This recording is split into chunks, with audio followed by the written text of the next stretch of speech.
जय हिंद। स्वागत है आप सभी का यूनिक स्टडी अड्डा के इस यूट्यूब चैनल पे। पिछले कई दिनों से हम लगातार सीरीज़ चला रहे हैं। कुछ मुख्य विषयों पर हमारा ऑलरेडी सेशन बन चुका है, ऑलरेडी क्वेश्चन सॉल्व किए जा चुके हैं। अगर आपने वो वीडियो नहीं देखी है तो प्लीज़ जाकर के वो वीडियो देखिए। आज का हमारा वीडियो रहने वाला है एटमॉस्फियर, वायुमंडल, जैसा कि आप लोगों ने हेडिंग में देख ही लिया होगा। तो चलिए वीडियो को स्टार्ट करते हैं पहले क्वेश्चन के साथ। पहला क्वेश्चन है हमारा, पृथ्वी का कंबल किस गैस को कहते हैं? तो पृथ्वी का कंबल कहते हैं उस गैस को जो गैस पृथ्वी के वायुमंडल में सबसे अधिक मात्रा में पाई जाएगी। तो पृथ्वी के वायुमंडल में सबसे अधिक मात्रा में पाई जाने वाली जो गैस है वो है आपकी नाइट्रोजन गैस। तो ऑप्शन नंबर 2 होता है correct. Option number 2 right answer है। इसी के साथ हम बाकी गैसों का भी कंपोजिशन देख लेते हैं कि कौन कौन सी गैसें कितनी कितनी मात्रा में पाई जाती हैं और कौन कौन सी गैसें पाई जाती हैं। तो वायुमंडल में 4 से 5 मुख्य गैसें पाई जाती हैं। बाकी सब गैसें जो होती हैं उनका मात्रा इतना कम होता है कि उनको अन्य गैसों के कैटेगरी में रख दिया जाता है। उनका बारी बारी से हम नामांकन नहीं देखते हैं। तो मुख्य गैसें जो हैं वो हैं nitrogen, oxygen, organ, carbon dioxide और नियॉन। ऑर्गन जो है कि एक अक्रिय गैस है, नियॉन भी एक अक्रिय गैस है। तो नाइट्रोजन की जो मात्रा होती है वो 78% होती है, वो जो कि सर्वाधिक होती है। उसके बाद दूसरे नंबर पे जो गैस है जिसकी मात्रा सबसे अधिक है वो है ऑक्सीजन। कितने परसेंटेज के साथ? 20.98% के साथ। इसको कहीं कहीं 21 भी लिखते हैं, रीज़न यही है 98। ऑर्गन गैस जो है वो पाई जाती है 0.93%। कार्बन डाइऑक्साइड का परसेंटेज की बात करें तो कार्बन डाइऑक्साइड का जो परसेंटेज होता है वो होता है 0.03% और नियॉन का परसेंटेज होता है 0.00। नियॉन का यहाँ देख लेते हैं 0.0018% होता है। तो सबसे सर्वाधिक मात्रा में कौन सी गैस होती है? नाइट्रोजन होती है। उसके बाद दूसरे नंबर पे कौन होता है? ऑक्सीजन होती है। हाइड्रोजन बहुत कम मात्रा में पाई जाए या कहें तो नहीं पाई जाती है। नेक्स्ट क्वेश्चन देखते हैं हमारा, वायुमंडल की मुख्यतः कितनी परतें होती हैं? तो वायुमंडल की मुख्यतः बात कर रहा है, मुख्यतः 5 परतें होती हैं। तो ऑप्शन हमारा हो जाएगा फर्स्ट राइट। कितनी कौन कौन सी परतें हैं वो पांचों परतों के नाम देख लीजिए। तो ये हो गई हमारी पृथ्वी और ये होते हैं 1 2 3 4 5 परतें होती हैं। उन पांचों के नाम, सबसे निचली वाली जो परत होती है उसको हम बोलते हैं क्षोभ मंडल। दूसरी जो परत होती है वो होती है समताप मंडल। तीसरी जो होती है वो होती है मध्य मंडल। चौथी होती है आयन मंडल और उसके बाद की जो होती है उसको बोलते हैं बहिर्मंडल। क्षोभ मंडल, समताप मंडल, मध्य मंडल, आयन मंडल और बहिर्मंडल। क्षोभ मंडल की ऊंचाई कितनी होती है? क्षोभ मंडल जो होता है वो होता है लगभग 8 से 14 किलोमीटर दूरी तक। सप्ताप मंडल जो होता है वो 50 किलोमीटर की दूरी तक होता है। मध्य मंडल जो होता है वो 80 किलोमीटर की दूरी पर होता है। आयन मंडल जो होता है वो 640 यानी 640 किलोमीटर की दूरी पर होता है। बहिर्मंडल की तो ऊंचाई हम माप नहीं सकते, लेकिन फिर भी एक अनुमानता हम बताते हैं कि 10,000 किलोमीटर होती है बहिर्मंडल की ऊंचाई। तो क्षोभ मंडल, समताप मंडल, मध्य मंडल, आयन मंडल, बहिर्मंडल। अब इसको आप ऊपर से नहीं याद करिएगा, नीचे से ही इसकी होती है, क्योंकि आप पृथ्वी से याद कर रहे हैं ना कि अंतरिक्ष से। क्षोभ मंडल 8 से 14 किलोमीटर, समताप मंडल 50 किलोमीटर, मध्य मंडल 80 किलोमीटर, आयन मंडल 640 किलोमीटर, बहिर्मंडल जो होता है वो होता है 10,000 किलोमीटर। अब बहिर्मंडल और आयन मंडल को हम कैटेगराइज करके एक और मंडल के नाम से जानते हैं, ग्रुप में बांट देते हैं। इसका नाम होता है विषम मंडल। क्या होता है? विषम मंडल। और बाकी जो 3 मंडल बचते हैं उनको हम कहते हैं सम मंडल। क्या कहते हैं? सम मंडल। तो अगर आपको पूछे कि वायुमंडल के कितने भाग होते हैं तो 2 भाग होते हैं, सम मंडल, विषम मंडल। सम मंडल में आता है आपका 3 मंडल, क्षोभ मंडल, समताप मंडल, मध्य मंडल। विषम मंडल में आता है आपका आयन मंडल और बहिर्मंडल। विषम मंडल को हम ताप मंडल भी कहते हैं। विषम मंडल को क्या कहते हैं? विषम मंडल को हम एक और नाम से जानते हैं। कौन से नाम से? ताप मंडल के नाम से जानते हैं। क्यों जानते हैं? क्योंकि विषम मंडल में आता है आपका आयन मंडल और बहिर्मंडल आता है। और ताप जो होता है वो आयन मंडल से ही बढ़ना शुरू हो जाता है, तो इसीलिए इसको हम क्या कहते हैं, ताप मंडल भी कहते हैं। तो यहाँ पे ये बात क्लियर हो गई है। वायुमंडल की कितनी परतें होती हैं, 5 परतें होती हैं। क्षोभ मंडल, समताप मंडल, मध्य मंडल, आयन मंडल, बहिर्मंडल।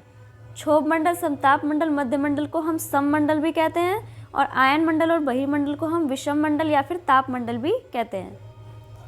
नेक्स्ट क्वेश्चन है, वायुमंडल में दूसरा सर्वाधिक गैस कौन सा पाया जाता है? तो अभी परसेंटेज देखा है आपने, तो इसका राइट आंसर हो जाएगा ऑप्शन नंबर बी, ऑक्सीजन। कितने परसेंटेज के साथ होता है? तो 20.98, जो कि लगभग 21% के बराबर है। कार्बन डाइऑक्साइड की मात्रा कितनी होती है? 0.03%। नाइट्रोजन जो होता है वो होता है आपका 78%। वायुमंडल की किस परत में मौसमी घटनाएं होती हैं? ये बहुत इंपॉर्टेंट क्वेश्चन है। इसका राइट आंसर होगा, अब देखिए, मौसम कहाँ होता है? आप मौसम के अनुमान को या फिर लगभग आप देख सकते हैं, जैसे बारिश हो रही है, धूप निकल रही है, कोहरा पड़ा है, तो आपको दिखाई पड़ता है। लेकिन क्या आपको उल्का पिंड दिखाई पड़ते हैं? क्या आपको वेव्स दिखाई देती हैं? नहीं। तो जो ये मौसमी घटनाएं होती हैं वो होती हैं सबसे पहली परत में ही होती हैं। जो पहला परत है हमारा वो कौन सा होता है? क्षोभ मंडल होता है। क्षोभ मंडल में बहुत सारे बादल पाए जाते हैं। जहाँ पे बहुत सारे बादल पाए जाएंगे वहीं पे क्या होंगी? सारी की सारी मौसमी घटनाएं होंगी। तो इसका राइट आंसर क्या होगा? राइट आंसर होगा आपका ऑप्शन नंबर 4। सारी की सारी मौसमी घटनाएं कहाँ पाई जाती हैं? तो सारी की सारी मौसमी घटनाएं पाई जाती हैं आपकी क्षोभ मंडल में। मध्य मंडल, समताप मंडल और आयन मंडल में क्या क्या होता है? तो पहले क्षोभ मंडल का पूरा देख लीजिए। क्षोभ मंडल में क्या क्या होता है? क्षोभ मंडल में सारी की सारी क्या होती हैं? मौसमी घटनाएं पाई जाती हैं। और जितने भी आपको जीव जंतु दिख जाएंगे उड़ते फिरते गिरते, सब आपको कहाँ मिलेंगे? क्षोभ मंडल में। यानी कि सारे के सारे जीव जंतु जो भी आकाश में निवास करते हैं वो सारे के सारे कहाँ मिलेंगे? क्षोभ मंडल में मिलेंगे। क्षोभ मंडल में ही क्या होता है? क्षोभ मंडल में आपका, इसको कहते हैं संवहन मंडल भी कहते हैं। इसको और किस नाम से जानते हैं? संवहन मंडल। क्यों कहते हैं संवहन मंडल? क्योंकि क्षोभ मंडल में ही संवहनी धाराएं पाई जाती हैं। क्या पाई जाती हैं? संवहनी धाराएं। अब संवहनी धाराएं क्या होती हैं? संवहनी धाराएं, तो जो धाराएं संवहन का कार्य करती हैं उनको संवहनी धाराएं कहते हैं। संवहन क्या होता है? तो ये मान लीजिए हमारी अर्थ है, यहाँ पे जब बहुत ज़्यादा भयंकर गर्मी पड़ती है, यानी कि जब पृथ्वी का ताप बढ़ता है तो ये ताप वाली गैसें क्या होती हैं? गर्म होकर के ऊपर उठती हैं। जैसे कि आपका हाथ अगर किसी गर्म चीज़ पे पड़ जाता है तो आप क्या करते हैं? उस पर और दबा लेते हैं कि उसको और ऊपर उठा लेते हैं? ऑब्वियस सी बात है, ऊपर ही उठाएंगे। तो कोई भी चीज़ जब गर्म होती है तो कहाँ जाती है? ऊपर जाती है। जैसे पानी का जब भाप बनता है तो वो ज़मीन में नहीं जाता, वो कहाँ जाता है? ऊपर की ओर जाता है। तो यहाँ पे भी जब पृथ्वी गर्म होगी तो गैसें क्या होंगी? उठ करके ऊपर जाएंगी। तो यहाँ पे जो ठंडी गैसें हैं वो क्या करेंगी? ये गैसें चली जाएंगी तो इनका स्थान क्या हो जाएगा? खाली हो जाएगा। तो जो ठंडी गैसें होंगी या फिर ठंडी धाराएं होती हैं वो गर्म धाराओं का स्थान भरने के लिए कहाँ आ जाती हैं? धरती पर आ जाती हैं। तो यहाँ से गर्म गैसों का और ठंडी गैसों का, या फिर बोल दे तो गर्म धाराओं का और ठंडी धाराओं का क्या हो जाता है? आदान प्रदान हो जाता है। इसी से हमारी पृथ्वी का टेम्परेचर भी क्या होता है? बैलेंस रहता है। तो संवहनी धाराएं कहाँ पाई जाती हैं? संवहन मंडल में पाई जाती हैं। और संवहन मंडल को क्षोभ मंडल को संवहन मंडल के नाम से भी जानते हैं। अच्छा, क्षोभ मंडल के बारे में एक और मोस्ट इम्पॉर्टेंट पॉइंट है कि प्रत्येक 165 मीटर बढ़ने पर क्षोभ मंडल का तापमान क्या हो जाता है? कम हो जाता है। कितना डिग्री सेल्सियस कम होता है? तो 1 डिग्री सेल्सियस कम हो जाता है। ऐसे ही करते करते करते करते क्या हो जाएगा? एक मंडल ऐसा आएगा कि जहाँ पे वायुमंडल का तापमान क्या हो जाएगा? घटना स्टार्ट हो जाता है। नेक्स्ट क्वेश्चन देखते हैं, वायुमंडल की कौन सी परत रेडियो तरंग को परावर्तित करती है? इस क्वेश्चन का राइट आंसर जो होगा वो होगा आपका ऑप्शन नंबर फर्स्ट, आयन मंडल। आयन मंडल की ऊंचाई कितनी होती है? तो 640 किलोमीटर होती है। यहीं पे सारे रेडियो वेव्स क्या होते हैं? रेडियो तरंगे परावर्तित होती हैं। अब इसमें भी 3 परतें पाई जाती हैं। आयन मंडल में भी कितनी परतें पाई जाती हैं रेडियो तरंगों के लिए? तो 3 परतें पाई जाती हैं। सबसे निचली परत जो होती है वो होती है डी, उसके बाद ऊपरी जो होती है ई होती है और होती है एफ। डी से जो डी लेयर होती है उससे दीर्घ रेडियो तरंगें परावर्तित होती हैं और बाकी जो ई एफ परतें होती हैं उनसे लघु रेडियो तरंगें परावर्तित होती हैं। बाकी ऑप्शंस को भी देख लेते हैं। सप्ताप मंडल, मध्य मंडल, क्षोभ मंडल। तो सप्ताप मंडल की ऊंचाई कितनी होती है? 50 किलोमीटर। समताप मंडल की ऊंचाई कितनी होती है? 50 किलोमीटर होती है। मध्य मंडल की होती है 80 किलोमीटर। क्षोभ मंडल की होती है 8 से 14 किलोमीटर। समताप मंडल में क्या क्या होता है? से ही स्पष्ट हो रहा है, समताप, यानी यहाँ पे तापमान क्या रहता है? समान रहता है, यानी कोई भी चेंज, समताप मंडल के तापमान में कोई भी चेंज नहीं होता है। No change in temperature. समताप मंडल में किसी भी प्रकार के टेम्परेचर का चेंज नहीं होता है। मध्य मंडल की बात करें तो मध्य मंडल तक आते आते टेम्परेचर जो होता है वो बहुत ज़्यादा ठंडा हो चुका होता है। क्षोभ मंडल सबको पता है, बहुत सारे बादल पाए जाते हैं यहाँ पे। इसका बादलों का घनत्व जो होता है, बादलों का घनत्व जो होता है वो सबसे ज़्यादा होता है। बादलों का घनत्व सर्वाधिक होता है क्योंकि सबसे ज़्यादा बादल यहीं पाए जाते हैं और यही रीज़न है कि यहाँ पे एरोप्लेन्स नहीं चलते क्योंकि टर्बुलेंस बहुत ज़्यादा हो जाएगा और सारे पैसेंजर गिर गिर के आपस में लड़ भिड़ के मर जाएंगे ऊपर ही, बेचारे नीचे लैंड हो ही नहीं पाएंगे क्योंकि बादल जो होते हैं वो एरोप्लेन से जब टकराएंगे तो टर्बुलेंस होगा और अंदर बहुत सारी भगदड़ मच जाएगी। तो समताप मंडल जो होता है वो एरोप्लेन को उड़ाने का सबसे बेस्ट प्लेस माना जाता है, न कि क्षोभ मंडल, क्योंकि क्षोभ मंडल में बादलों का घनत्व सर्वाधिक होता है। समताप मंडल में बादलों का घनत्व सर्वाधिक नहीं होता है, बहुत कम होते हैं और वहाँ पे मौसमी घटनाएं भी लगातार चेंज नहीं होती हैं। नेक्स्ट क्वेश्चन देखते हैं हम। वायुमंडल के किस परत में ग्रीन हाउस प्रभाव सर्वाधिक होता है? तो जहाँ पे जिस परत का सामना पृथ्वी के सबसे करीबी गैसों का होगा वही परत क्या होगी? ग्रीन हाउस प्रभाव से ज़्यादा प्रभावित होगी। तो वो परत कौन सी है? क्षोभ मंडल है। राइट आंसर होगा ऑप्शन नंबर 4, क्योंकि सारी पृथ्वी की गर्म गैसें उठ के कहाँ जाती हैं? क्षोभ मंडल में जाती हैं। तो क्षोभ मंडल ही क्या होगा? ग्रीन हाउस गैसों से सबसे ज़्यादा प्रभावित होगा। ग्रीन हाउस गैसें कौन कौन सी होती हैं? तो सबसे ज़्यादा बड़ा है कार्बन डाइऑक्साइड। कार्बन डाइऑक्साइड जो है वो सबसे बड़ा ग्रीन हाउस गैस होता है।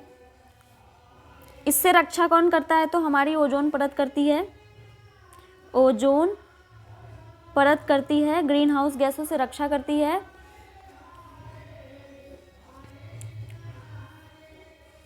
इसीलिए इसको हम पृथ्वी का सुरक्षा कवच भी कहते हैं। अच्छा, किसी किसी बुक में जो होता है ओजोन मंडल अलग से दिया होता है, ओजोन स्फीयर करके, लेकिन ओजोन मंडल जो होता है वो समताप मंडल का ही ऊपरी हिस्सा होता है। समताप मंडल के 32 से लेकर के 60 किलोमीटर के दायरे में, 32 से लेकर 50 किलोमीटर तक के दायरे में आपका स्टार्ट होता है कौन सा?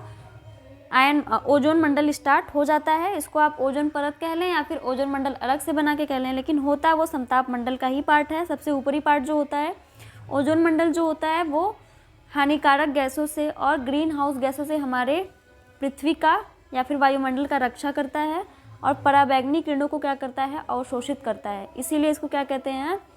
पृथ्वी का सुरक्षा कवच कहते हैं।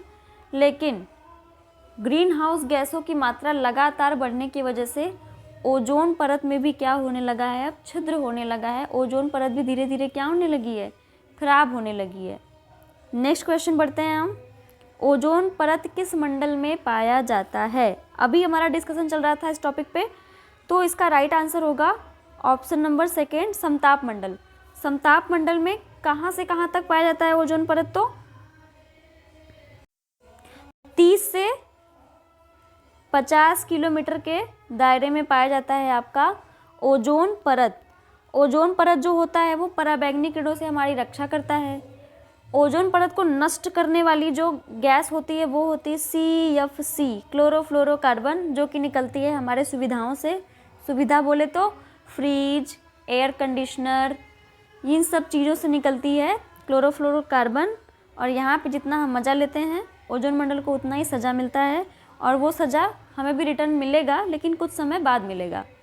तो समताप मंडल में ओजोन परत पाई जाती है। ओजोन परत को नष्ट करने वाली गैसें कौन सी होती हैं? क्लोरोफ्लोरोकार्बन या फिर ग्रीन हाउस गैसें भी उनको कह सकते हैं। ओजोन परत कितना मोटा होना चाहिए कि उसमें छिद्र ना हो, मतलब एक आदर्श ओजोन परत की मोटाई कितनी होनी चाहिए जिससे हम कहें कि हाँ हमारा ओजोन परत अभी सुरक्षित है, इससे ज़्यादा इससे कम होगा तो इसको हम छिद्र कहेंगे। तो ओजोन परत की जो आदर्श मोटाई होती है वो होती है 200 DU। 200 DU। DU का मतलब होता है डॉप्सन। ओजोन परत को नापने की इकाई होती है डॉप्सन। 200 DU से अगर उसका मान घटता है तो इसको हम कहेंगे कि ओजोन परत में क्या होने लगा है? छिद्र होने लगा है, जो कि इस समय हो रहा है। ओजोन दिवस जो मनाया जाता है, इसके ओजोन के बारे में कुछ और जानकारी भी ले लेते हैं। ओजोन दिवस मनाया जाता है 16 सितंबर को। इतना हमारे लिए खास है कि इसके लिए एक अलग से डे बन गया है। 16 सितंबर को मनाया जाता है ओजोन डे। कितनी मोटाई होनी चाहिए इसकी? 200 DU, यानी 200 डॉप्सन होनी चाहिए। 200 डॉप्सन से कम होगा तो हम इसको क्या कहेंगे कि ओजोन परत में छिद्र होने लगा है। सबसे पहले ओजोन छिद्र देखा गया था कहाँ पे? अंटार्कटिका में। मतलब ऐसे नहीं कि ऊपर खड़े थे कहीं दिख गया ओजोन छिद्र कि हाँ वो दिखा ओजोन छिद्र, नहीं, सर्च करने में पता चला है। सबसे पहली बार पता किसने लगाया ओजोन छिद्र के बारे में? अंटार्कटिका। इतनी इन्फॉर्मेशन ओजोन परत के बारे में काफ़ी है। चलिए आगे देखते हैं।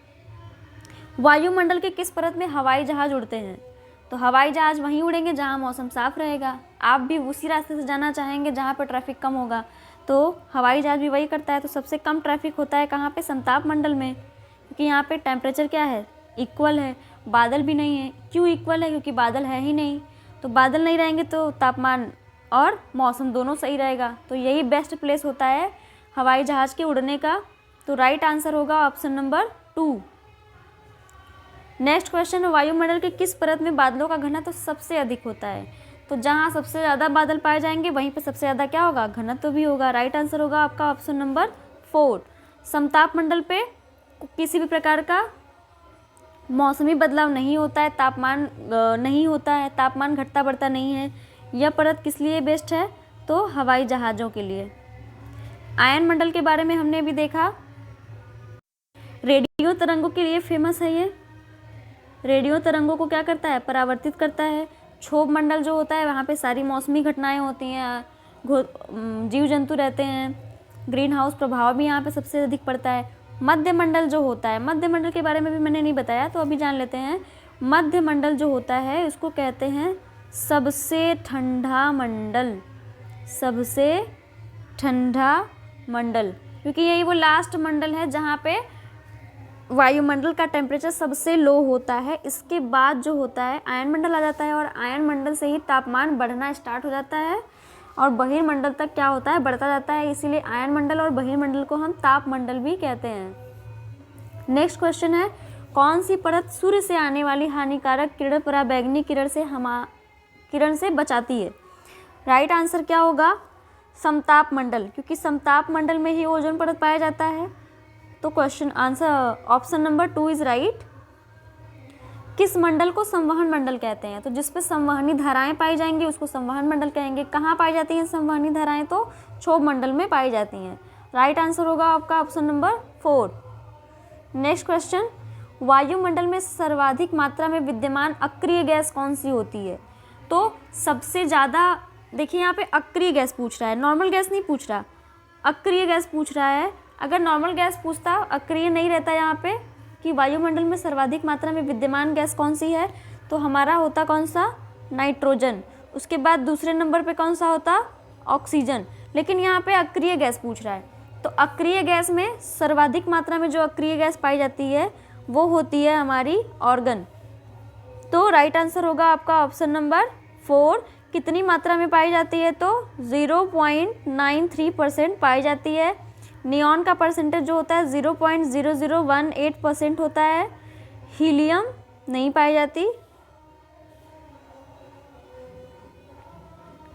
नेक्स्ट क्वेश्चन है, ओजोन परत की मोटाई किससे नापी जाती है?